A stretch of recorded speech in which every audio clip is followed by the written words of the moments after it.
Hello everyone. हमने last chapter में देखा था कि कैंग आहाजीन को टच करता है तो आहाजीन कहता है रुको, बंद करो इसे मिस्टर कैंग, मिस्टर कैंग। यह सुनकर कैंग आहाजीन से कहता है थोड़ा रुको, ड्रग्स जल्दी ही काम करना शुरू कर देगा। उसके बाद हमें दिखाया जाता है आहाजीन और कैंग इंटीमेट हो रहे होते हैं। तभी कैंग आहाजीन से पूछता है तुम्हें यह पसंद है, क्या यह अच्छा लगता है। यह सुनकर आहाजीन कुछ नहीं कहता तो फिर कैंग आहाजीन को हक करते हुए कहता है कम ऑन आहाजीन, इस्माइल, पहले की तरह मुस्कुराओ। कि मुंह से यह सुनकर आहाजीन पहले तो शांत हो जाता है और फिर कुछ नहीं बोलता। फिर वह कैंग की तरफ देखकर बहुत जोर जोर से हंसने लगता है। आहाजीन को इस तरह से हंसते हुए देखकर कैंग सरप्राइज हो जाता है और उसकी हार्ट बीट बढ़ जाती है। कैंग जल्दी से आहाजीन को हक कर लेता है और सोचता है इतना ही, मुझे बस यही चाहिए, भले ही यह झूठ हो, भले ही यह मनगढ़ंत बात हो, यह ठीक है। कैंग थोड़ा वर्रिड होते हुए आगे सोचता है तुम्हें बस मेरे साथ रहना है, जैसा तुमने किया था जब हम खुश थे, मेरे लिए यह इनफ है। के बाद सीन शिफ्ट होता है और हमें कुछ दिन बाद का सीन दिखाया जाता है। आहाजीन के रूम में बैठा हुआ खांस रहा होता है और वोमिटिंग कर रहा होता है। वोमिटिंग करते हुए आहाजीन सोचता है मेरे सर में दर्द होता है, क्या यह ड्रग्स का कोई साइड इफेक्ट है। फिर आहाजीन अपने फेस को ऊपर कर कर पहुँचते हुए आगे कहता है मुझे उल्टी आ रही है और मेरा मुंह सूख गया है।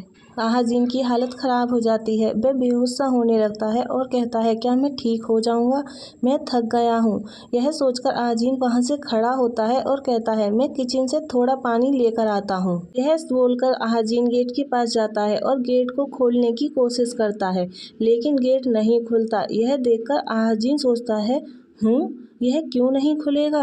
आहाजीन जल्दी से स्टडी रूम की तरफ जाता है और वह भी नहीं खुलता। यह सोचकर देखकर आहाजीन कहता है स्टडी का डोर, बाथरूम का डोर सब बंद होते हैं। यह देखकर आहाजीन समझ जाता है और कहता ओह अच्छा ऐसा है, सब कुछ बंद है। आहाजीन बहुत बुरी तरह से शॉक्ड हो जाता है और कहता है बॉस ने मुझे इस रूम में बंद कर दिया है।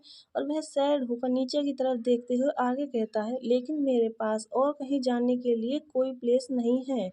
फिर आहाजीन हार कर वहीं बैठ जाता है और आगे सोचता है मैं भागने के बारे में भी नहीं सोच रहा हूँ, मैं पहले से ही थका हुआ महसूस कर रहा हूँ। आहाजीन आगे कहता है जब सच्चाई सामने आएगी तो बॉस क्या करेगा, क्या वह माफी मांगेगा। सैड होकर आहाजीन आगे सोचता है शायद वह मुझे पिछली बार की तरह ढेर सारा पैसा दे देगा या मुझ पर मरहम लगाते हुए बार बार मुझे बताते रहें कि उन्हें कितना दुख है। आहाजीन आगे कहता है तब मैं क्या करूँगा, उसकी माफ़ी एक्सेप्ट करूँ या बदला ले, मुझे नहीं पता। तभी आहाजीन यह सोचते सोचते बड़े ध्यान से सामने की तरफ देखने लगता है। आहाजीन के सामने वही पेंटिंग टंगी हुई होती है। उसे देखकर आहाजीन कहता है लहरें, सी, मैं कभी समुद्र पर नहीं गया। आहाजीन आगे कहता है लेकिन यह बिल्कुल बॉस जैसा है, उसका वाइड इम्प्रेशन, साथ ही इनकी स्टिलनेस एंड साइलेंस भी। यह हॉट तो है लेकिन यह कोल्ड भी है और जेंटल बट हार्श। फिर आहाजीन आगे कहता है मेरी लाइफ प्रोबेबली समुद्र में एंड हो जाएगी। आहाजीन अपने आप को इमेजिन करते हुए आगे कहता है मैं विशाल सागर में गिर जाऊंगा, उसकी लहरों में बह जाऊंगा और गहरे तल तक डूब जाऊंगा। सीन शिफ्ट होता है और हमें कैंग के ऑफिस का सीन दिखाया जाता है जहाँ पर कैंग बैठा सिगरेट पी रहा होता है और वह सोचता है माय जिंग, मिस कोर्टनिम जुंगहो फंक्शन। आहाजीन कुछ भी काम नहीं कर रहा है।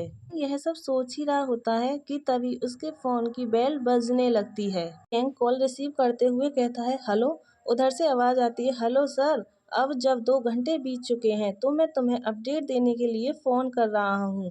यह सुनकर कैंग कहता है जारी रखें। सुनकर सर्वेंट कहता है वह आज सुबह उठा लेकिन कोई गेट नहीं खुला इसलिए वह वापस सो गया। सर्वेंट की बात को सुनकर कैंग वर्रिड होते हुए कहता है क्या उसने चिल्लाकर यह नहीं कहा कि वह जाना चाहता है या उसने गेट लात मारकर तोड़ने की कोशिश नहीं की। उनकी बात को सुनकर सर्वेंट कहता है बिल्कुल नहीं सर, मैं अभी कुछ भी नहीं सुन पा रहा हूँ। जब मैं उसे खाना देने गया तो मैंने उसको चेक किया लेकिन वह गहरी नींद में था। अगर कैंग कहता है अच्छा ऐसा है, तो वह सर्वेंट आगे कहता है हालांकि उसने सारा खाना खा लिया, रिपोर्ट करने के लिए और कुछ नहीं है, मैं अपॉलजी चाहता हूँ। यह सुनकर कैंग कहता है इट्स फाइन।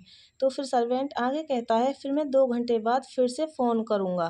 यह सुनकर कैंग कहता है साउंड गुड और यह बोलकर कैंग फोन को कट कर देता है और फिर वर्रिड होते हुए सोचता है पहले तो वह लात मार रहा था और रो रहा था लेकिन अब वह वहीं रह गया है। कैंग यह सब सोच ही रहा होता है कि तभी नॉक करते हुए देवकीजी कहता है बॉस मैं देवकीजी हूँ। तो यह सुनकर कैंग कहता है कम इन। देवकीजी अंदर आता है और वो करते हुए कहता है मैं तुम्हें एक रिपोर्ट देने के लिए यहाँ हूँ। तो यह सुनकर कैंग उसकी तरफ देखते हुए कहता है यह क्या है। तो देवकीजी खुश होते हुए बताता है जोंगनो में डिस्ट्रीब्यूट शुरू किए हुए 2 वीक हो गए हैं और चीजें अच्छी चल रही हैं। हमें चारों तरफ से कॉल आ रहे हैं। देवकीजी की बात सुनकर कैंग सिगरेट बुझाते हुए कहता है यह बहुत। उनसे कहें कि वे अपना अच्छा काम जारी रखें और उन्हें जो भी कुछ हेल्प चाहिए वह प्रदान करें। देवकीजी कहता है हाँ सर थैंक यू। फिर कैंग सिगरेट पीते हुए उसकी तरफ देखता है और कहता है और जुंगहो फंक्शन कैसा है। यह सुनकर देवजी कहता है ऐसा लगता है कि हर जगह शिकायतें आ रही हैं। इनके नीचे 2 अन्य गुट भी वर्क करते हैं सुराग और योगमा। वे आपस में लड़ रहे थे और योगमा का सिर फट गया। यह सुनकर कैंग सिगरेट जलाते हुए कहता है हूँ। फिर देवकीजी आगे बताता है कल एक ड्रग एडिक्ट भी ग्रेनेड लेकर प्रतिष्ठान पर आया था जिसने बहुत हंगामा मच गया। यह सुनते कैंग अपने सर को ऊपर करके ऊपर की तरफ देखने लगता है। देवकीजी आगे कहता है हमने उसे पकड़ लिया और पुलिस के हवाले कर दिया लेकिन उस बदमाश ने पुलिस की गाड़ी के अंदर ही गन उठा ली और अपने सर में गोली मार ली।